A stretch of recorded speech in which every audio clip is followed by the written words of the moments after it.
Soyez les bienvenus parce qu'encore aujourd'hui, comme on le disait en début de culte, c'est le jour que le Seigneur a mis à part. Et pourquoi est-ce qu'il a mis ce jour à part? Parce qu'il sait que nous avons besoin de repos. Et ce repos, il l'a mis particulièrement pour que nous puissions aller trouver le repos là où il est, dans sa présence. C'est le jour qu'il a mis à part pour qu'on puisse venir le louer et l'adorer de tout notre cœur sans aucune contrainte. C'est le jour de repos qu'il a fait pour que nous n'ayons pas à nous soucier de notre travail séculier ou d'autres choses, pour que nous puissions venir entrer dans sa présence, parce que c'est dans sa présence qu'est le repos. Amen. Commencer par le début, ce sera mieux. On va, pour planter le décor aujourd'hui, on va revenir un petit peu, je vais replanter le cadre du péché. Le péché, c'est un problème qui est universel. Le péché, ce n'est pas un problème qui est limité à une ou deux personnes, qui est limité à une époque. C'est un problème qui est universel. Depuis la chute de l'homme, le péché ne l'a pas quitté. Oula, on va peut-être mettre un petit peu moins fort, ça résonne pas mal. Je vais parler un peu plus fort. Donc, c'est un problème universel qui touche tout le monde. Même nous qui sommes dans le Seigneur, même nous qui avons compris ce qu'il avait fait sur cette croix, nous sommes soumis au péché. La grâce que nous avons reçue, c'est la capacité d'y résister. Mais le péché, il est toujours là, tapis à notre porte. Le péché, l'ennemi n'a qu'une envie, c'est de nous faire céder à cette tentation pour justement nous éloigner de Dieu. Et, qu'on le veuille ou non, c'est là, et toute l'histoire de l'homme avec ou sans Dieu, a démontré que nous étions incapables par nous-mêmes de résister à ce péché, que nous étions incapables de dire non, ou en tout cas de faire la volonté de Dieu parfaitement. On va prendre ensemble Romains 3, versets 21 à 24.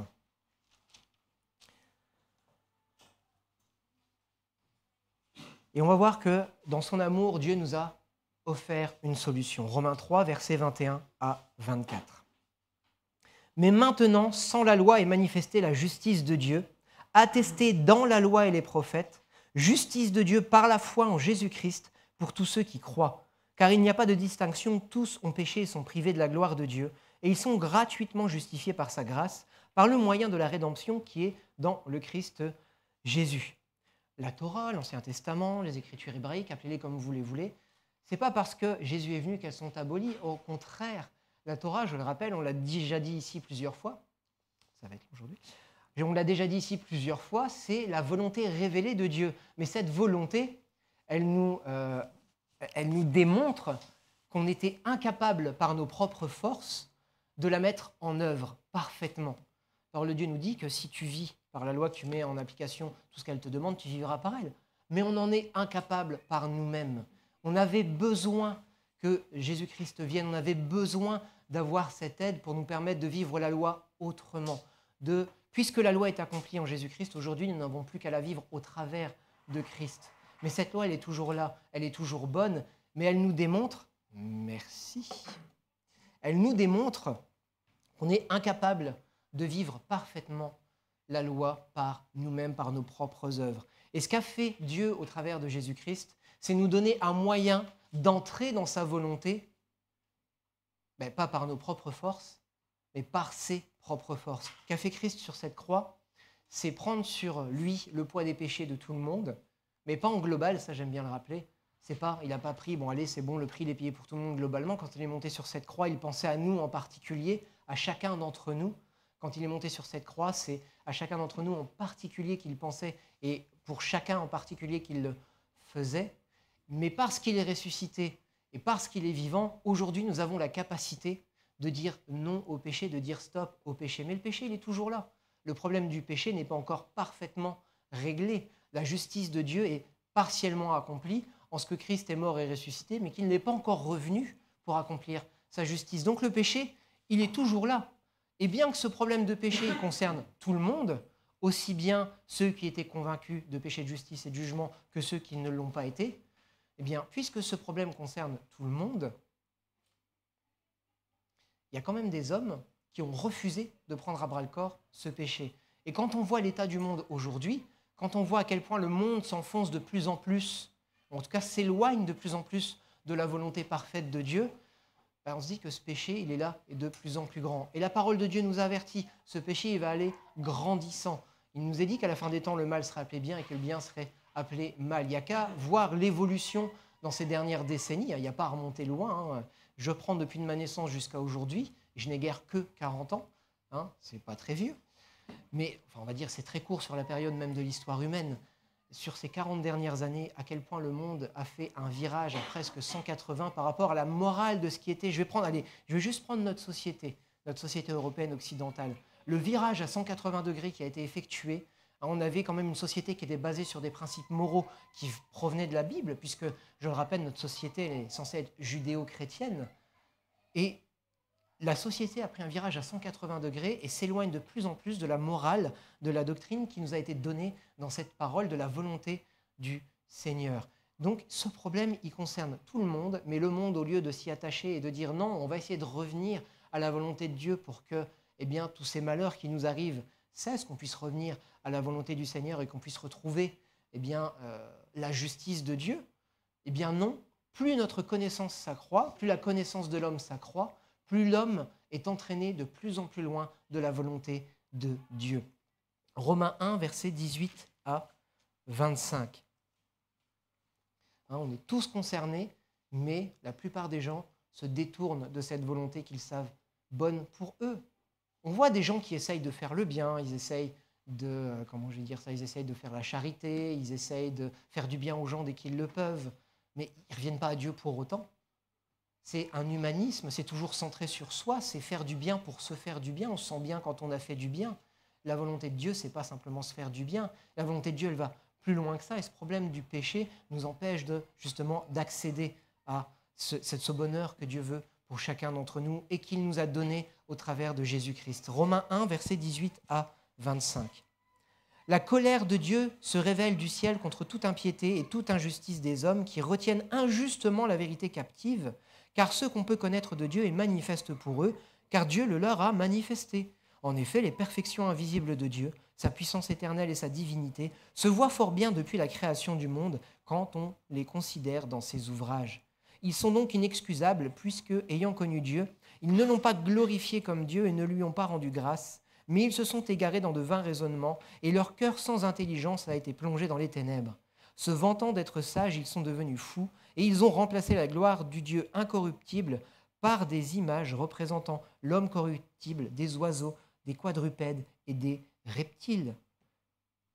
C'est pourquoi Dieu les a livrés à l'impureté, selon les convoitises de leur cœur, en sorte qu'ils déshonorent eux-mêmes leur propre corps, eux qui ont remplacé la vérité de Dieu par le mensonge et qui ont adoré et servi la créature au lieu du Créateur, qui est béni éternellement. Amen. Bien sûr qu'on peut voir toutes les perfections invisibles de Dieu dans tout ce qu'on voit et dans tout ce qu'on entoure. Si on prend des probabilités, elles sont tellement infimes que ce qui existe aujourd'hui existe de la manière dont ça existe. Les probabilités que tout se soit déroulé pour qu'aujourd'hui, ce qui est existe comme il l'est, elles sont tellement infimes que mathématiquement, c'est une impossibilité. Et pourtant, ça existe. Il y a des millions et des millions de gens qui, quand ils lèvent les yeux au ciel, ils contemplent ça et ils ne sont pas insensibles. L'athée est très rare. Quelqu'un qui ne croit en rien, qui arrive là, pouf, par hasard, et qui s'en ira et qui n'aura rien après, c'est extrêmement rare. Bien plus, voilà, le terme athée a été détourné par les gens. Le terme athée veut dire qu'ils ne croient pas en Dieu, mais ça ne veut pas dire ça, ça veut dire qu'ils ne croient en rien. Mais des gens qui lèvent les yeux au ciel et qui se disent « c'est magnifique, doit y avoir quelque chose derrière », il y en a des millions. Je faisais partie de cela avant de croire en Dieu. Moi, je croyais qu'il y avait une intelligence supérieure qui avait façonné les choses, qui avait tout designé, tout bien, qui nous avait dirigés. Mais je refusais de croire que c'était Dieu. Pourquoi ? Parce que l'idée que ce soit Dieu, le Dieu dont on nous parle là, ça voulait dire que si c'était Dieu qui avait créé tout ça, il fallait que moi je change d'attitude, il fallait que je change de valeur, il fallait que j'abandonne mes valeurs pour adhérer à d'autres valeurs. Et ça, pour moi, c'était impossible. Non, ce qui avait créé ça était bienveillant, était cool, mais moi, je pouvais faire ce que je voulais et continuer comme ça. Mais quand même, j'avais cette idée, la parole de Dieu nous dit que Dieu a placé dans le cœur de l'homme cette idée d'éternité. J'avais quand même cette idée qu'il y avait quelque chose, qu'on venait pas de nulle part, qu'on n'allait pas nulle part, mais je refusais de voir que c'était Dieu. Pourquoi ? Le péché qui me tenait m'avait mis des barrières, avait fermé mes yeux sur ce qu'était Dieu véritablement, et que c'était Dieu qui avait fait ces choses. Pourquoi ? Dieu les a livrés à l'impureté, selon les convoitises de leur cœur, en sorte qu'ils déshonorent eux-mêmes leur propre corps. Est-ce que quelqu'un peut... Allez, c'est pas grave, on se reconcentre. Toute la création témoigne de Dieu. La perfection de ce qui nous entoure, nous pousse à la réflexion. Et pourtant, l'homme toujours aussi borné, refuse de reconnaître que c'est Dieu qui a créé toutes ces choses. Pourquoi ? Parce que ça nous forcerait à rentrer dans notre cœur et de dire, ok, si c'est Dieu qui a créé toutes ces choses, alors je dois changer. Je dois adhérer à un autre système de valeurs. Je dois reconnaître que je suis pécheur. Pourtant, quand on va parler du péché aux hommes, quand on dit vous croyez en Dieu, oui, je crois en Dieu. Oui, mais moi, j'ai jamais menti, j'ai jamais volé, j'ai jamais triché, j'ai jamais tué, je suis mieux que l'autre. On refuse quelque part, quand je dis on, c'est une globalité, mais on refuse de reconnaître que le péché nous tient. Il y a toujours pire que nous, de toute façon. Moi, quelque part, j'ai pas tué, j'ai pas volé, j'ai pas menti, mais l'échelle du péché pour Dieu est la même. Se détourner de sa volonté, c'est pécher. Et se détourner de sa volonté, c'est pas forcément commettre un meurtre. C'est déjà ne pas reconnaître qu'il existe. Ou reconnaître qu'il existe, mais adorer quelqu'un d'autre. Le péché n'a pas d'échelle de valeur pour Dieu. Un péché, c'est un péché, et tout péché conduit à la mort. Et ça, ce problème, il est universel. Et je voulais qu'on se rappelle de ça aujourd'hui, ce matin. Pourquoi ? Parce que si on n'est pas parti de ce constat-là, toute notre base, elle est faussée. Si notre foi, elle n'a pas démarré de ça, toute la base de notre foi, elle est faussée. Pourquoi ? Parce que quelque part, le péché a encore une emprise sur nous. Quelque part, le péché a encore un moyen de nous atteindre. Quelque part, le péché, le petit péché qu'on ne considère pas grave, ce péché-là a encore un moyen de mettre une barrière entre nous et Dieu. Le péché est universel et ce n'est pas parce qu'on est en Christ que le péché ne nous atteint plus. L'ennemi, il est toujours là, tapis à notre porte. Dieu, qu'est-ce qu'il nous dit ? Mais toi, résiste-lui. Résiste au diable et il fuira loin de toi. Mais il faut lui résister à un moment. Si le diable, en lui ouvrant la porte, on lui dit « j'ai Jésus », mais si tu ne fermes pas la porte, il va rentrer quand même.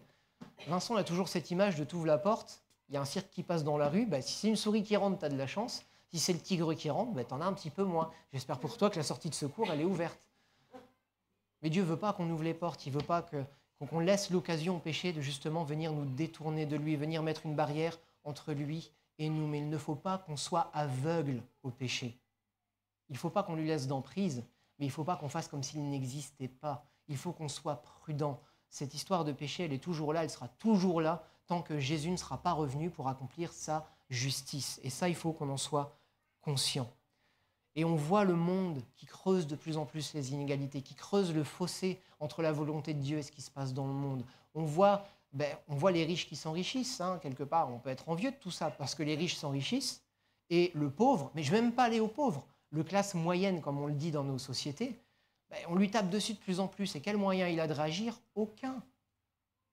En France, on a retiré des taxes sur certaines catégories de population qu'on est en train de remettre parce que, oui, il manque de l'argent. Et chez qui on va aller les chercher ? On va retirer déjà à ceux qui n'en ont déjà presque plus.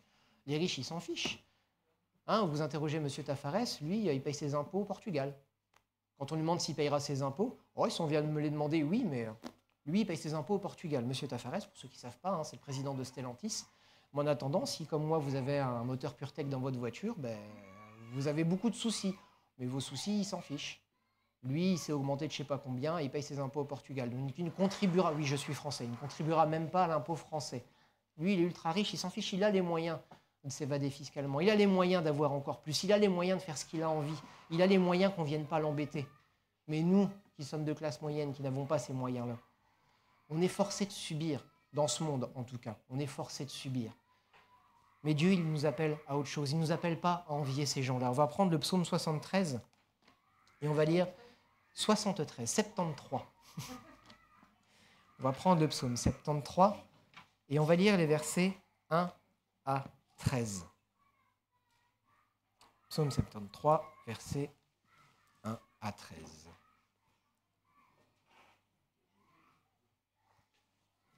Oui, Dieu est bon pour Israël, pour ceux qui ont le cœur pur.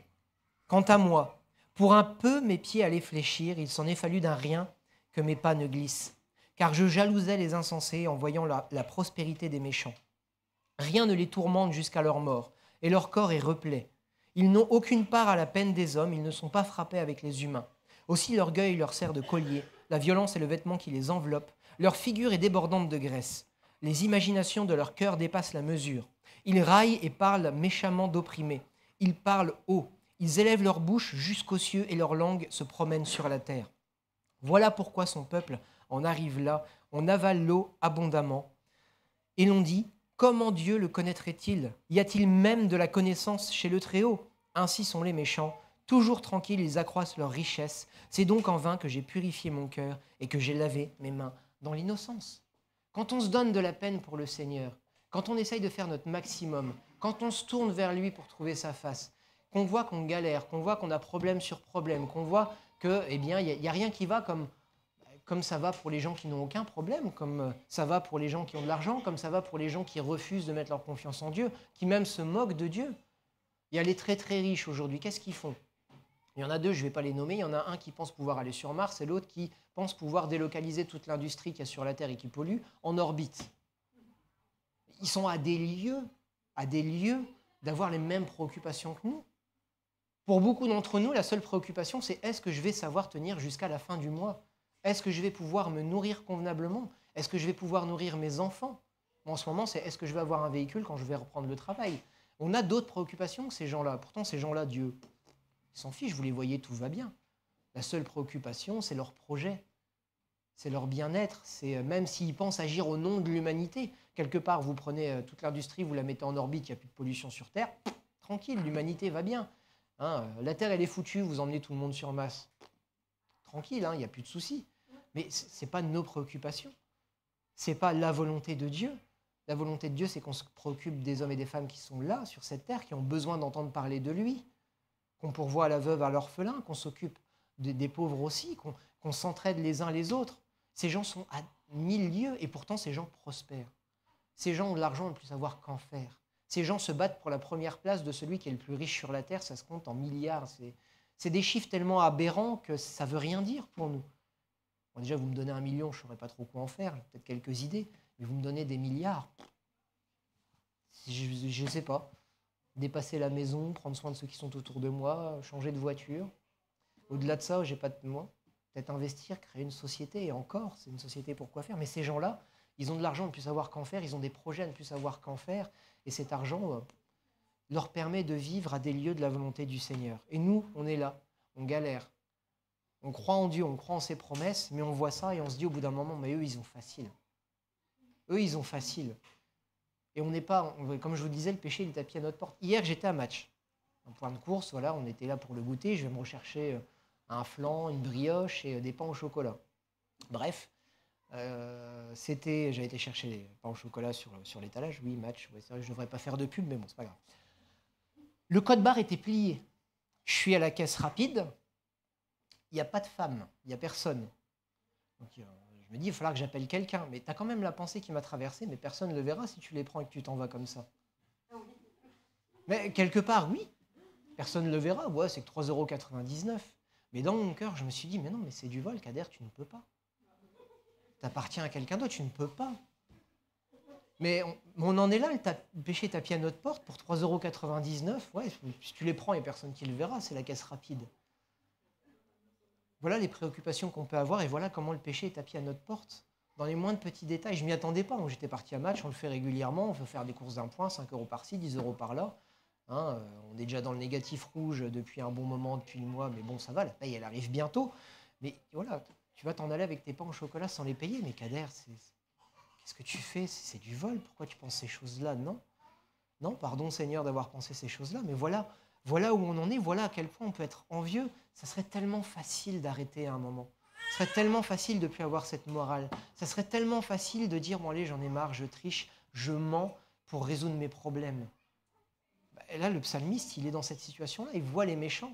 Il s'en est fallu peu pour que son pied glisse. Et si on va dans le psaume 10 et qu'on lit les versets 1 à 11, psaume 10, versets 1 à 11, « Pourquoi, Éternel, te tiens-tu éloigné? Pourquoi te caches-tu dans les temps de détresse? Les méchants dans leur orgueil poursuivent les malheureux. Ils sont victimes des mauvais desseins qu'ils ont imaginés. Car le méchant se loue de sa convoitise et le profiteur maudit et outrage l'Éternel. Le méchant dit avec arrogance, il ne punit pas. Il n'y a point de Dieu. Voilà toutes ses réflexions. Ses voies réussissent en tout temps. Tes jugements sont trop élevés pour l'atteindre. Il souffle contre tous ses adversaires. Il dit en son cœur, je ne chancellerai pas. De génération en génération, moi qui suis à l'abri du malheur. Sa bouche est pleine de malédictions, de tromperies et de fraudes. Il y a sous sa langue malheur et injustice. Il se tient en embuscade près des villages. Il tue l'innocent dans les lieux écartés. Ses yeux épient le malheureux. Il est en embuscade dans un lieu écarté comme le lion dans sa tanière. Il est en embuscade pour surprendre le malheureux. Il surprend le malheureux en l'attirant dans son filet. Il se courbe, il se baisse et les malheureux tombent en son pouvoir. Il dit dans son cœur, Dieu oublie. Il y cache sa face. Il ne regarde jamais. Et quand on regarde avec des yeux simplement humains ce qui se passe dans le monde, on pourrait se dire que c'est une vérité. Que Dieu est là, mais en fait, non, ils font ce qu'ils veulent comme ils veulent, tout leur réussit. Ils prennent, on ne leur dit jamais rien. Ils mentent, on ne sont jamais inquiétés. Ils fraudent, la justice ne les rattrape jamais. Pourquoi est-ce que moi je ne ferais pas ça? Mais quelque part, c'est aussi remettre en cause le fondement de notre foi. C'est pour ça que je vous disais qu'il est extrêmement important de ne pas oublier le péché. Et que si la réalité du péché n'a pas été à la base de notre conversion, il nous manque quelque chose qui fera qu'on sera toujours dans ces travers-là. À se dire que le méchant réussit, pourquoi est-ce que moi, je ne ferai pas comme lui? Et on sera un pied dans le monde, un pied avec le Seigneur. Pourquoi? Parce que quelque part, on a été convaincu que le Seigneur a de bonnes choses pour nous, que le Seigneur a le meilleur pour nous. Donc on veut ce meilleur, on veut suivre le Seigneur. Mais d'un autre côté, on veut la facilité du monde. On veut ce qu'il y a de bon dans ce monde et qui va réjouir notre cœur. On ne veut pas de toute la peine que le Seigneur nous donne. Non, on ne veut pas de la peine qu'il y a à suivre le Seigneur. Encore une fois, ce n'est pas le Seigneur qui nous amène dans la tentation et dans le péché. Il la permet pour que nous puissions affermir notre foi, mais ce n'est pas lui qui nous tente.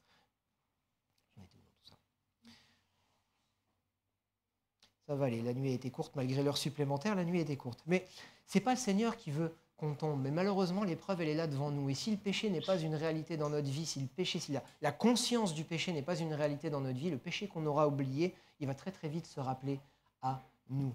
Mais quelle est notre espérance dans tout ça? Qu'est-ce qui reste à celui qui croit? C'est quoi le reste? C'est quoi l'espérance de celui qui a placé sa confiance en Dieu si les méchants subsistent, si faire le mal rapporte, si la facilité du monde s'obtient en se détournant des voies du Seigneur et s'obtient facilement? Qu'est-ce qui reste à celui qui croit? On va continuer la lecture du psaume 10, on va reprendre à partir du verset 12. « Lève-toi, Éternel, Dieu, élève ta main, n'oublie pas les humbles. Pourquoi le méchant outrage-t-il Dieu? Pourquoi dit-il en son cœur, tu ne punis pas? Tu as vu quant à toi la peine et la souffrance, tu les regardes, pour prendre en main leur cause. C'est à toi que s'abandonne le malheureux, c'est toi qui viens au secours de l'orphelin. Brise le bras du méchant, punis sa méchanceté et qu'il disparaisse à tes yeux. L'Éternel est roi à toujours et à perpétuité. Les païens sont exterminés de son pays. Tu entends les désirs des humbles, Éternel. Tu affermis leur cœur, tu prêtes l'oreille pour rendre justice à l'orphelin et à l'opprimé, afin que l'homme tiré de la terre ne continue plus à faire trembler d'effroi. Mais il y a déjà une première chose. Celui qui se confie en l'Éternel, il nous est dit qu'il affermit leur cœur. Dieu n'est pas sourd. Notre foi, elle doit déjà être basée là-dessus. Oui, peut-être qu'on ne voit pas les choses évoluer, mais quand un malheureux crie, l'Éternel l'entend et il le délivre de toutes ses détresses. Voilà déjà une première promesse à laquelle on doit s'accrocher. Oui, peut-être que rien ne va. Tu n'as plus de chauffage, ça met un mois à revenir. Tu n'as plus de voiture, tu ne sais pas trop à quelle sauce tu vas te manger parce que tu n'as déjà pas fini de la payer mais que tu n'as pas les moyens de la réparer. Tu as peut-être la maladie aussi qui va te tomber dessus, en plus des factures que tu n'attendais pas. Tu sais pas ce qui peut t'arriver demain. Mais dans toutes ces situations, sur quoi ta foi elle est basée? Elle est basée sur les moyens du monde et que tu vas pouvoir t'en sortir par tes propres moyens, ou elle est basée sur les promesses de Dieu qui te dit que même dans ces moments-là, Dieu ne t'abandonne pas, Dieu voit ta peine, Dieu t'entend et Dieu va te répondre, mais qu'en attendant la délivrance, il va affermir ton cœur. Est-ce que tu crois en ces choses? On va revenir dans le psaume 73 et on va le finir, le psaume 73. 73, c'est dur à dire quand on a la bouche sèche. On va reprendre à partir du verset 14. Psaume 73, verset 14 jusqu'à la fin. Donc jusque-là, je ne vais pas dire qu'il se plaignait, mais il reconnaissait la facilité qu'avaient les méchants. « Et moi, j'espérerai sans cesse. Je te louerai de plus en plus. Ma bouche racontera ta justice, ton salut tout le jour, car je n'en connais pas encore le compte. Je m'avancerai avec des exploits. Seigneur éternel, je rappellerai ta justice, la tienne seule. Ô Dieu, tu m'as instruit dès ma jeunesse et jusqu'à présent j'annonce tes merveilles. Aussi, jusque dans la vieillesse aux cheveux blancs, ô Dieu, ne m'abandonne pas, afin que j'annonce ta force à cette génération, ta puissance à tous ceux qui viendront. Et ta justice, ô Dieu, atteint les sommets, car tu as accompli de grandes choses. Dieu, qui est semblable à toi? Tu nous as fait éprouver bien des détresses et des malheurs, mais tu nous redonneras la vie. Tu me feras remonter des abîmes de la terre. Accrois ma grandeur, console-moi de nouveau. Et moi aussi je te louerai au son du luth pour ta fidélité, mon Dieu. Je psalmodierai en ton honneur avec la harpe, Saint d'Israël. Mes lèvres t'acclameront quand je psalmodierai en ton honneur. Ainsi que mon âme que tu as libérée, ma langue aussi tout le jour redira ta justice, car ils ont honte et rougissent, ceux qui cherchent mon malheur. Mais parce que sa foi était fondée en Dieu, parce qu'il l'avait connu, et même si son pied était à 2 doigts de flancher, même s'il était à 2 doigts de prendre le chemin des méchants parce que c'était plus facile, à un moment, parce que sa foi était fondée sur Dieu, parce qu'il s'est souvenu que cette voie que les méchants empruntent était une voie injuste et que Dieu finirait par leur rendre justice, puisqu'il s'est souvenu de tout ça, il s'est rappelé de tout ce que Dieu avait déjà fait dans sa vie, et il a dit « Moi, je te louerai jusqu'à la fin ». Il a choisi de plutôt suivre l'Éternel que la facilité. Il a choisi de se confier en l'espérance qui lui avait été donnée depuis sa jeunesse.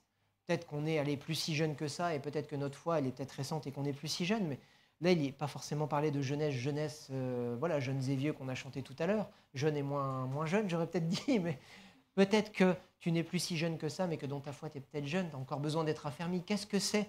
Allez, même une centaine d'années, si on arrive jusque-là sur cette terre, comparé à l'éternité. Qu'on puisse, dès aujourd'hui, dès maintenant, dans notre jeunesse éternelle, qu'on puisse se fonder sur Dieu, qu'on puisse aller chercher. Il a l'humilité de reconnaître qu'il ne connaît pas toutes les grandeurs de Dieu. Il a l'humilité de reconnaître qu'il ne sait pas tout ce que Dieu peut faire pour lui. Hein? Je vais vous reprendre ça.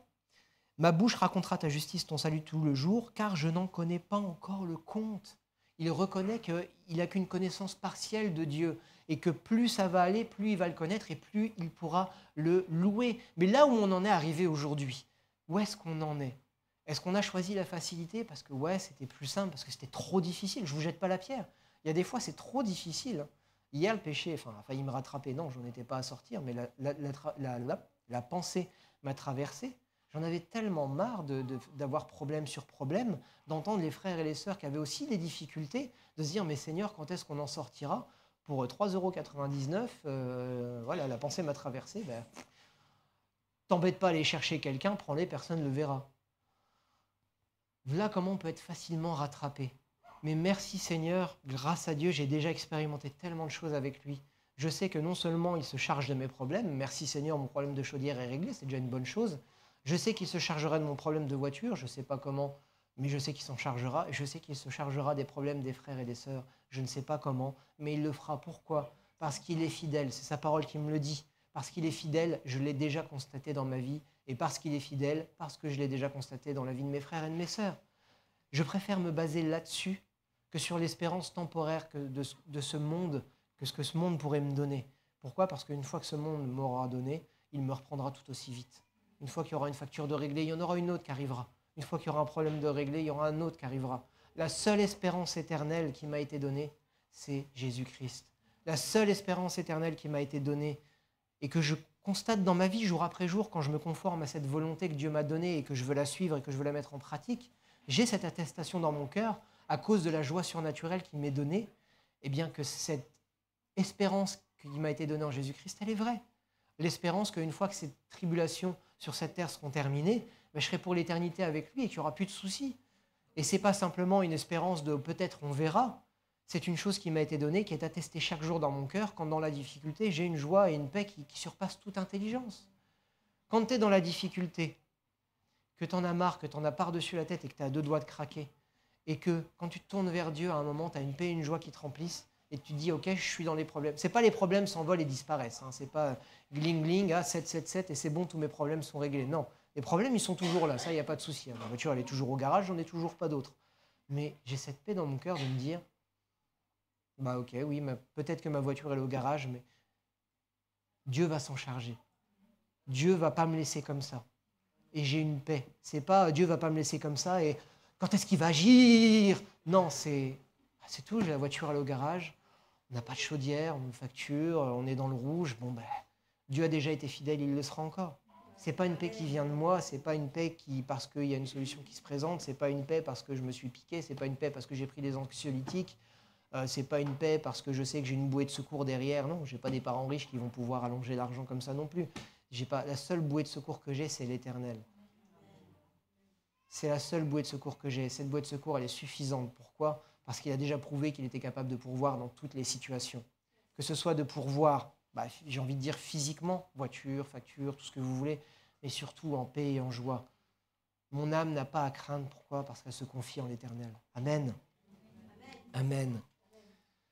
On ne doit pas oublier cette vérité. La justice de Dieu, elle va s'accomplir. Mais est-ce qu'on est capable, nous aussi, de dire, si je reprends un petit peu les versets, mais tu nous as fait éprouver bien des détresses et des malheurs, mais tu nous redonneras la vie. Tu me feras remonter des abîmes de la terre.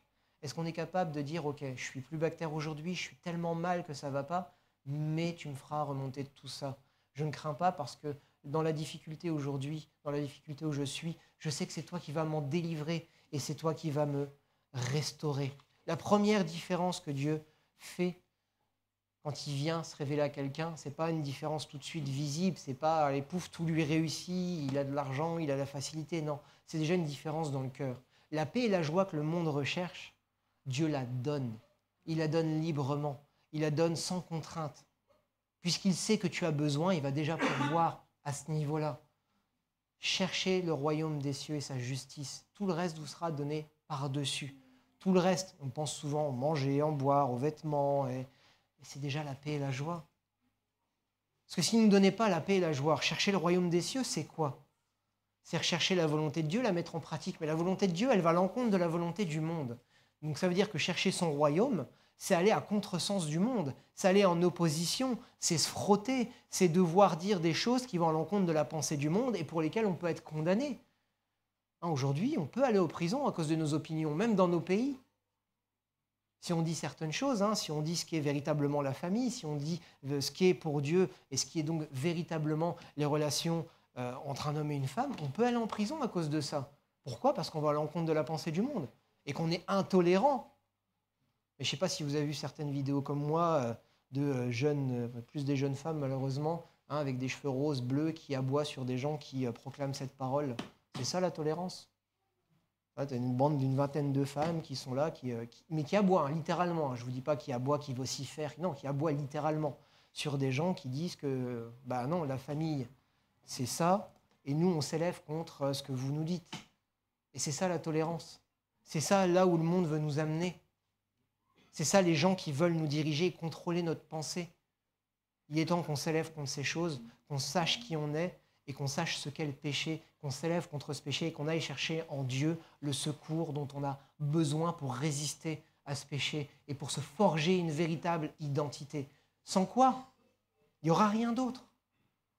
On veut peut-être faire des merveilles pour le Seigneur, on veut parler en son nom, on veut voir des prodiges, des miracles, mais s'il n'y a pas déjà ça, si déjà dans ton cœur, tu n'as pas la paix, comment est-ce que tu veux voir les prodiges et les miracles de Dieu à l'extérieur ? On ne peut amener que ce que Dieu nous a donné. Et si on n'est déjà pas rempli de la paix du Seigneur et rempli de son esprit et de sa force et de sa puissance, comment est-ce qu'on va pouvoir amener au dehors ce dont les gens ont besoin alors que nous-mêmes, on ne l'a pas reçu ? Éphésiens 3, versets 14 à 19. On a un choix à faire. Éphésiens 3, versets 14 à 19.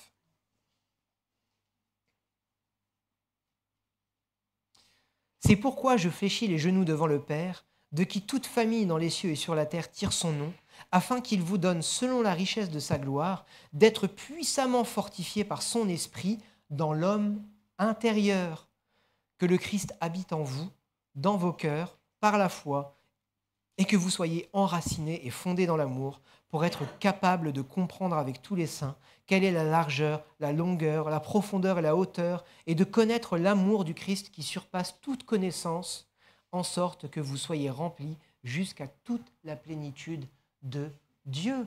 On a un choix à faire. Soit on se tourne vers le monde et on est rempli partiellement de Dieu, j'ai peut-être même envie de dire qu'on est faussement rempli de Dieu, puisque Dieu ne se partage pas. On ne peut pas être un pied dans le monde et un pied avec lui. Mais dans sa patience, il permet encore ces choses pour que, avec le temps, on choisisse plutôt de le suivre. Mais ce que Dieu désire, c'est qu'on soit rempli de toute sa plénitude et qu'on soit fortifié. Pas qu'on soit fort physiquement, qu'on ait un compte en banque bien rempli, qu'on ait une belle voiture, qu'on ait une belle maison. Si ça nous arrive, tant mieux. Hein. Je ne demande pas mieux. Hein. Moi, je veux une voiture qui roule bien, alléluia, une belle maison, alléluia. Il n'y a pas de souci. Mais ce n'est pas ça, être fortifié. Ce n'est pas ça, prospérer dans le Seigneur.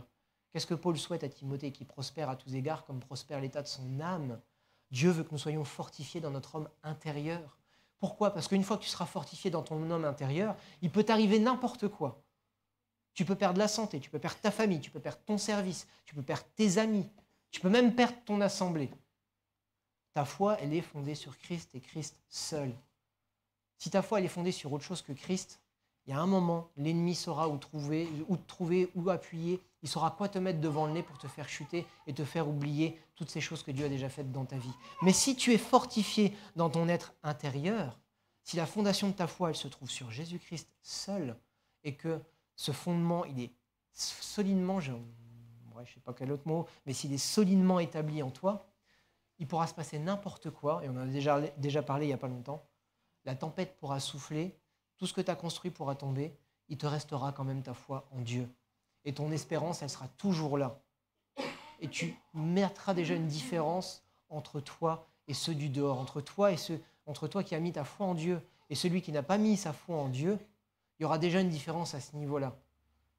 Aujourd'hui, il y a des hommes et des femmes qui bâtissent leur vie sur un objectif. Ils veulent une famille, un chien, un travail. Des carriéristes. Tu leur enlèves leur carrière, il n'y a plus rien. Ils perdent leur travail, ils ne sont plus rien. Ils perdent leur famille, ils ne sont plus rien. Ils perdent le milieu dans lequel ils sont et dans lequel ils étaient quelque chose, ils ne sont plus rien. Pourquoi? Parce que leur valeur, elle était en fonction des hommes et des femmes avec qui ils étaient. Leur valeur était en fonction de ce qu'ils pouvaient produire. Mais Dieu ne s'attend pas à ce que tu produises des choses pour avoir sa grâce et son amour. Son amour et sa grâce, il te les a donnés au travers de Jésus-Christ. Yeshua, il n'est pas monté sur la croix pour que tu lui doives quelque chose. Il est monté sur la croix pour que tu puisses enfin obtenir les promesses que lui voulait te donner. La croix, c'est même un double gain pour nous, parce que non seulement on a accès à la vie éternelle, on a accès au trône de sa grâce, mais on a accès à sa bénédiction. On avait des promesses que Dieu voulait nous donner, on ne pouvait pas y accéder. Le prix pour pouvoir accéder à ces promesses, ce n'est pas nous qui le payons, c'est Jésus-Christ. Et en plus, on peut accéder aux promesses que Dieu nous avait faites de toute éternité. On a tout à gagner à mettre notre confiance en Dieu. Mais après, il y a des prix à payer. Parce que ça ne s'arrête pas à la croix, la nouvelle vie. La nouvelle vie, elle commence à la croix. Elle commence au moment où on a compris qu'on avait besoin de la croix pour entrer dans les promesses de Dieu. Et après, la parole de Dieu nous enseigne qu'il y a des œuvres qui ont été préparées de toute éternité. Pourquoi? Pour accéder au paradis? Pour accéder aux promesses de Dieu? Bien sûr que non. Les promesses, elles sont là, elles sont devant nous. Dieu veut nous les donner. Mais Dieu veut nous faire grandir avec lui. Ces œuvres, elles vont nous permettre de découvrir qui il est pour nous-mêmes, de découvrir celui qui nous a appelés, celui à qui nous faisons confiance. Mais elles vont être surtout là aussi pour permettre à ceux du dehors de voir qu'il y a une différence entre nous et eux, qu'il y a une différence entre celui qui a choisi de servir Dieu et qui le sert et celui qui a choisi de servir le monde. Et Dieu veut faire une différence entre ses enfants et nous. Mais si on n'est pas fondé, on va se dire quelle différence il y a. Les méchants, ils prospèrent et nous, on galère. C'est une réalité quelque part. Nous, on galère et ceux qui font le mal, ceux qui mentent, qui trichent, les indépendants qui ne déclarent pas tout et qui font du noir, eux, il n'y a pas de souci, ils vivent bien, ils ont des belles voitures, ils ont des belles maisons, mais ils trichent, ils mentent et ils volent. Et nous qui suivons Dieu, qui ne pouvons pas ni tricher, ni mentir, ni voler, on galère. Au bout d'un moment, rasoir, on aimerait bien aussi la facilité des gens du monde, mais non. Puisque ma foi est fondée en Dieu et que je sais que mon espérance n'est pas dans les choses temporaires et immédiates que je peux acquérir, Seigneur, je vais aller jusqu'au bout, mais je compte sur toi. Et à partir de là, il y a une autre différence qui va pouvoir se faire. Malachie 3, on va lire les versets 13 à 22. On va se rappeler des promesses qui sont faites et surtout de l'attitude que Dieu a envers ceux qui payent les prix pour rester dans sa volonté. Malachie 3, versets 13 à 22. Malachie 3, versets 13 à 22. Vos paroles ont été dures contre moi, dit l'Éternel. Et vous avez dit, en quoi avons-nous parlé entre nous contre toi? Vous avez dit, c'est en vain que l'on sert Dieu. Qu'avons-nous gagné à observer son commandement et à marcher avec tristesse à cause de l'Éternel des armées? Maintenant, nous estimons heureux les présomptueux. Oui, ceux qui pratiquent la méchanceté ont prospéré. Oui, ils ont mis Dieu à l'épreuve et ils échappent. Alors ceux qui craignent l'Éternel se parlèrent l'un à l'autre. L'Éternel fut attentif et il écouta. Et un livre de souvenirs fut écrit devant lui pour ceux qui craignent l'Éternel et qui respectent son nom. Ils seront à moi, dit l'Éternel des armées. Ils m'appartiendront en propre. Au jour que je prépare, je les épargnerai comme un homme épargne son fils qui le sert. Et vous verrez de nouveau la différence entre un juste et un méchant, entre celui qui sert Dieu et celui qui ne le sert pas. Car voici le jour, il vient ardent comme une fournaise. Tous les présomptueux et ceux qui pratiquent la méchanceté seront comme du chaume. Ce jour qui vient les embrasera, dit l'Éternel des armées, et il ne leur laissera ni racines ni rameaux. Mais pour vous qui craignez mon nom, se lèvera le soleil de justice, et la guérison sera sous ses ailes. Vous sortirez et vous sauterez comme les veaux à l'engrais. Bien sûr que Dieu a préparé un jour.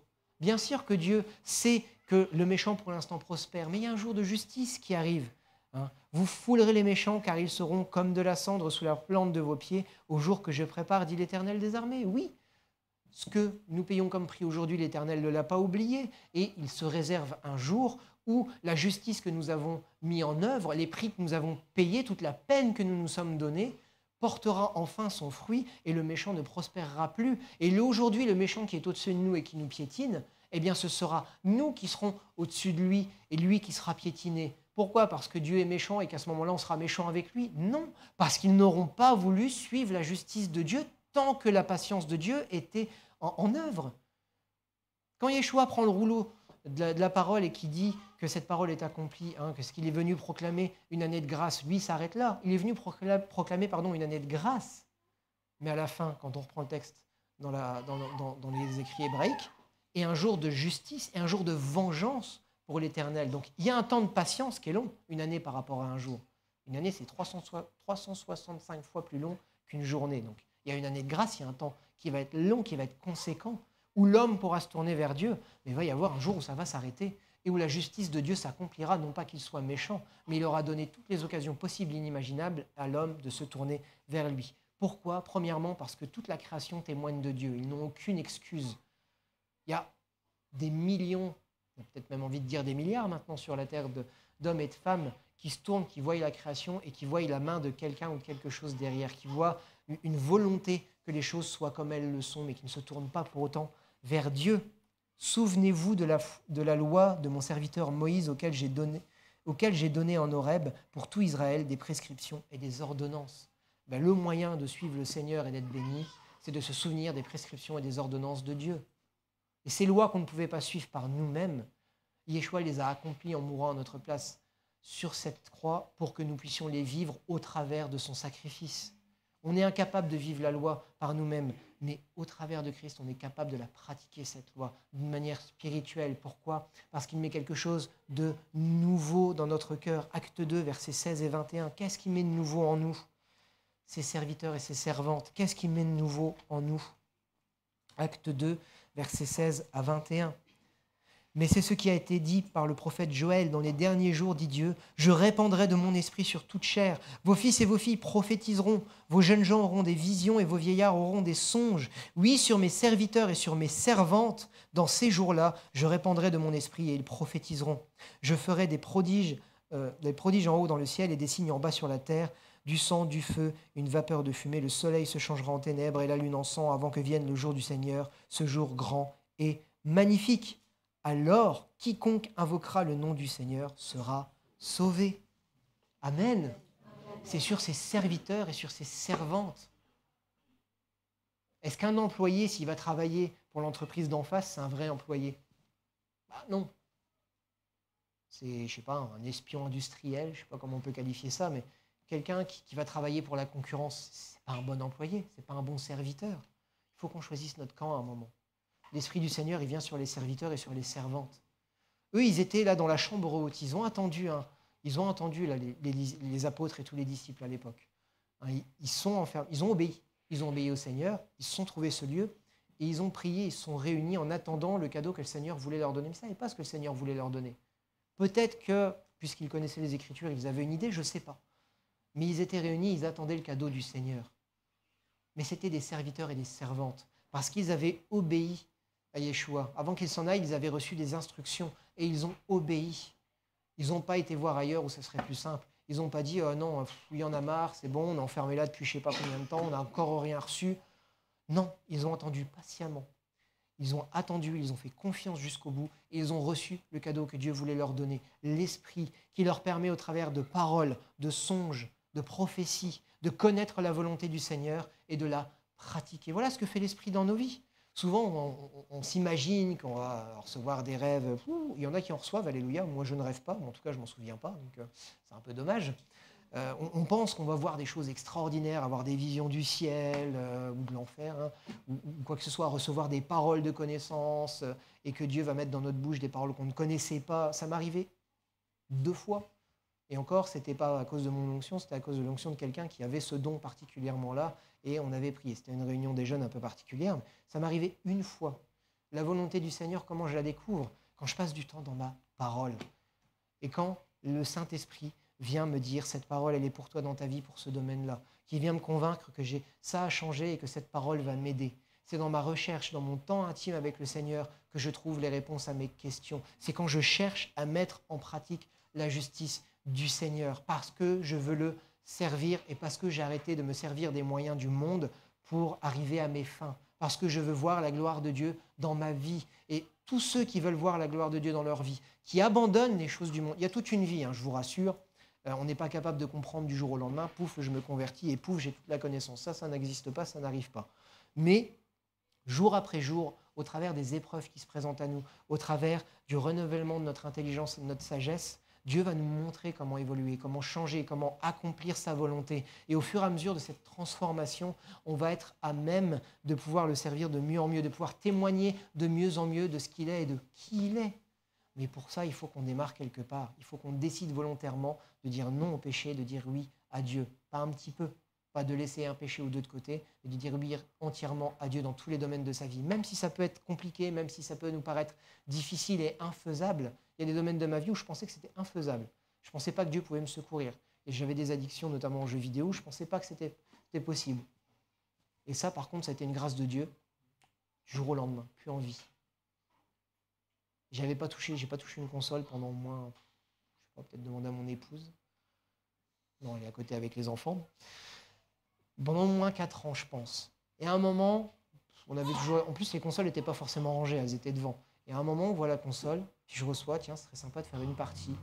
Peut-être, oui, allez, mon épouse qui me regarde avec des yeux comme ça, bah ouais, pourquoi pas, c'est du Mario Kart, hein, là aussi. Faites attention à ce à quoi vous jouez. On a joué, au bout d'1 heure, j'en pouvais plus. J'en avais marre, j'ai posé volontairement la manette, alors qu'avant, j'en étais incapable. C'était pire qu'une drogue. Je démarrais, je me mettais sur mon ordinateur où je prenais une manette. J'avais l'impression qu'il y avait un quart d'heure qui était passé. Ça faisait au moins 3 ou 4 heures que j'étais en train de jouer et j'avais aucune envie d'arrêter. Je n'arrivais pas, même si des fois j'avais envie de poser la manette pour faire autre chose, je n'y arrivais pas. Et ça, Dieu m'en a délivré. Il fait des grâces comme cela. Mais il y a aussi des choses qu'on doit aller chercher. Il y a des prix qu'on doit payer pour découvrir la puissance du Seigneur dans notre vie. Mais qu'on prenne les armes et qu'on avance. Qu'on arrête de se dire « Ah ouais, ça c'était bien. J'étais bien quand on faisait ça. C'était plus facile quand j'étais comme ça. » Bah oui, maintenant c'est peut-être plus difficile, mais Seigneur, tu n'as jamais menti. Tu n'as jamais dit que ça serait plus facile avec lui. Mais il t'a dit qu'il serait avec toi jusqu'à la fin du monde. Il t'a dit qu'il prendrait soin de tes besoins. Il t'a dit qu'il transformerait le mal en bien. Il t'a pas dit qu'il n'y aurait plus de mal et qu'il ne ferait plus que du bien. Il transformerait le mal en bien. Donc ce qui t'arrive de mauvais, donc ça va quand même t'arriver, il va le transformer en bien. Il a dit qu'il ne t'abandonnerait pas. Qu'on puisse se confier en lui, qu'on puisse vraiment croire dans ses promesses. Et je ne vais pas aller plus loin, je vais terminer avec ça, Apocalypse 7, versets 9 à 17. Parce que même quand ce sera devenu insupportable, même quand le mal aura atteint des niveaux pas possibles, bah Dieu ne se sera pas retiré. Et à ceux qui auront confié leur vie en lui, qui auront mis leur confiance en lui, Dieu va faire des choses encore plus extraordinaires. Parce que là où le mal abonde, la grâce, elle surabonde. La parole de Dieu nous le dit. Apocalypse 7, versets 9 à 17. Après cela, je regardais, et voici, une grande foule que nul ne pouvait compter, de toute nation, de toute tribu, de tout peuple et de toutes les langues. Ils se tenaient devant le trône et devant l'agneau, vêtus de robes blanches et des palmes à la main. Et ils criaient d'une voix forte, « Le salut est à notre Dieu qui est assis sur le trône et à l'agneau. » Et tous les anges se tenaient autour du trône des anciens et des 4 êtres vivants. Ils tombèrent la face contre terre devant le trône et ils adorèrent Dieu. en disant « Amen, la louange, la gloire, la sagesse, l'action de grâce, l'honneur, la puissance et la force sont à notre Dieu au siècle des siècles. » Alors l'un des anciens prit la parole et me dit « Ceux qui sont vêtus de robes blanches, qui sont-ils et d'où sont-ils venus ?» Je lui répondis « Mon Seigneur, tu le sais. » Et il me dit « Ce sont ceux qui viennent de la grande tribulation. Ils ont lavé leurs robes et les ont blanchies dans le sang de l'agneau. C'est pourquoi ils sont devant le trône de Dieu et ils lui rendent un culte jour et nuit dans son temple.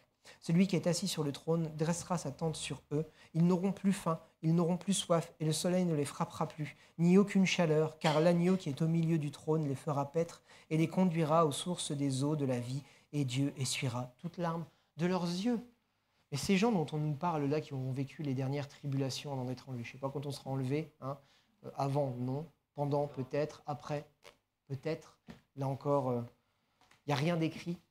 Il n'y a rien de décrit et de stop, mais ils auront vécu des difficultés tellement grandes, mais ils auront mis leur confiance en Dieu.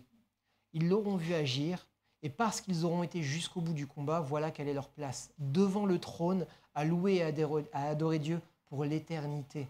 Et Dieu essuiera lui-même toute larme de leurs yeux. Dieu n'a pas oublié la peine que tu t'es donnée. Dieu n'a pas oublié tous les efforts que tu as faits. Dieu n'a pas oublié toutes les épreuves que tu as traversées. Dieu n'a pas oublié tous les moments où tu étais dans ta chambre à genoux, en pleurs, à deux doigts d'abandonner tellement c'était dur, mais où tu as préféré lui faire confiance plutôt que d'abandonner et de retourner à tes anciens travers. Dieu se souvient de tout ça. Dieu t'a inscrit dans son livre. Il s'est fait un livre pour garder la mémoire de toutes ces choses que tu as faites pour lui. Et il ne t'a pas abandonné.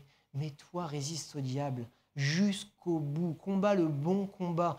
Regarde à l'espérance qui est tout au bout plutôt qu'à la difficulté qui est devant ton nez et qui, même si elle est là, eh bien, même si tu utilises les moyens du monde pour l'arrêter maintenant, il y en aura une autre derrière qui viendra t'aveugler toujours plus par rapport à ce que le Seigneur veut faire. Souviens-toi de l'espérance qui a été mise dans ton cœur au moment où tu as tourné les yeux vers lui pour la première fois.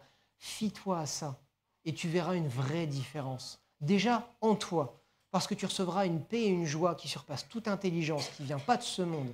Hein, le Seigneur nous l'a dit, je vous donne ma paix, mais pas comme ce monde donne. La paix qu'il nous donne, elle est gratuite. La paix qu'il nous donne, elle est libre. La paix qu'il nous donne, il n'y a pas de... J'ai oublié le mot en tout cas, mais il n'y a pas de prix à payer pour cette paix-là. Il nous la donne, c'est tout. Il a payé le prix pour qu'on puisse recevoir cette paix. Et même s'il y a un chemin qu'on doit parcourir, une croix qu'on doit porter, des difficultés qui se présentent devant nous, cette paix, il nous la donne en toutes circonstances. Voilà la première différence que tu vas ressortir de ta vie. Et la deuxième sera que rempli de cette foi, rempli de cette assurance déjà de ton salut, rempli de cette espérance, tu vas pouvoir traverser les feux qui vont se présenter à toi et ceux du dehors verront la différence entre toi qui sers Dieu et eux qui cherchent quelque chose qu'ils ne trouveront qu'en Dieu mais qu'ils refusent d'aller chercher. La différence entre celui qui sert Dieu et celui qui ne le sert pas, elle commence par où a été fondée notre foi.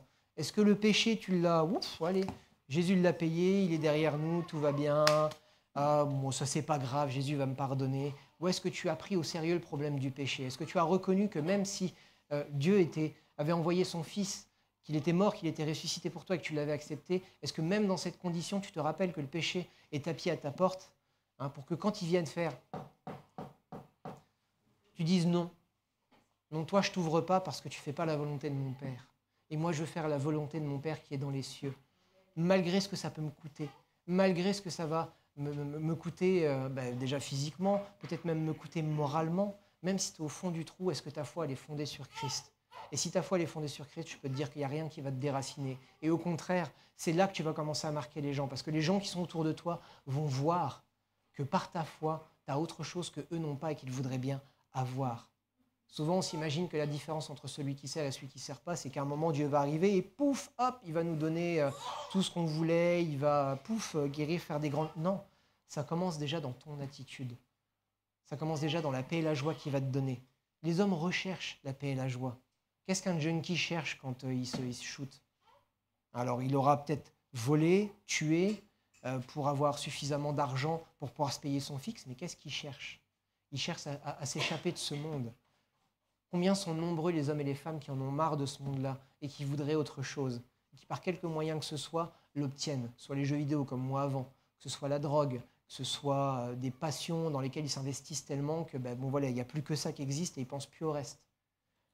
La seule passion qui peut nous sauver véritablement, c'est celle que nous pouvons avoir vis-à-vis du Seigneur.